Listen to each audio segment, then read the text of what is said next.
পীরজাদা আসিম বিল্লাহ সিদ্দিকী হুজুর তৎসহ all India Sunnatul জামাত এর সংগঠনের কর্ণধার মুফতি আব্দুল মাতিন সাহেব হুজুর। সবাই তাকবীর দান তো, নারায়ে তাকবীর। আরেকবার জোরে দেন, নারায়ে তাকবীর, নারায়ে তাকবীর, নারায়ে তাকবীর। হানাফিয়া মাদ্রাসা রাবেয়া বাসারি মাদ্রাসাতুল বানাত, রাবেয়া বাসারি মাদ্রাসাতুল বানাত, উলামাগণ, হাফেজগণ, ছাত্রগণ, দাতাগণ, শ্রোতা মণ্ডলী, নারায়ে তাকবীর।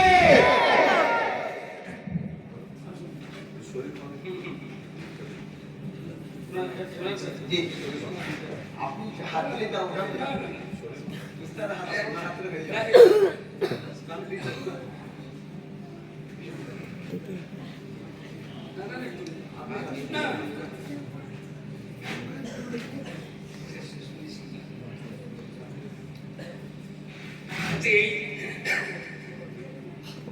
এই সুন্দর পরিবেশ, বান্দাকে আল্লাহ যখন হাসরের মাঠে বলবেন ওয়ারাত্তিল কামা তুরাত্তিল ফিদ দুনিয়া, তুমি কোরআন একটু তেলাওয়াত করো যেমন দুনিয়াতে কোরআন তেলাওয়াত করতে। এইরকম হাফেজ বান্দারা সেদিন এক জায়গায় দাঁড়িয়ে দাঁড়িয়ে কোরআন তেলাওয়াত করবে। আল্লাহ বললেন হলো না, জিজ্ঞেস করবে আল্লাহ কি পড়বো, কিভাবে পড়বো?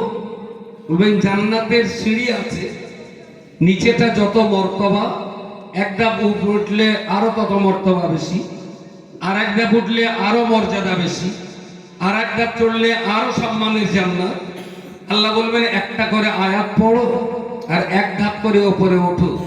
কোরআন তেলাওয়াত করতে করতে যে জায়গায় যে তেলাওয়াত ফুরিয়ে যাবে সেই জায়গার মর্যাদার জান্নাতটাই আল্লাহ হাফেজ বান্দার জন্য বরাদ্দ করে দেবেন। বলুন সুবহানাল্লাহ, জোরে বলেন সুবহানাল্লাহ।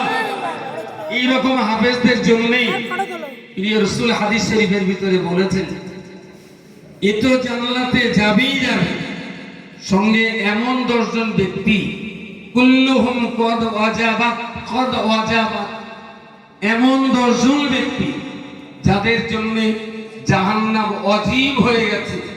আল্লাহ হাফেজের ইজ্জত আর সম্মানের খাতিরে এমন 10টা মানুষকে হাফেজের সুপারিশে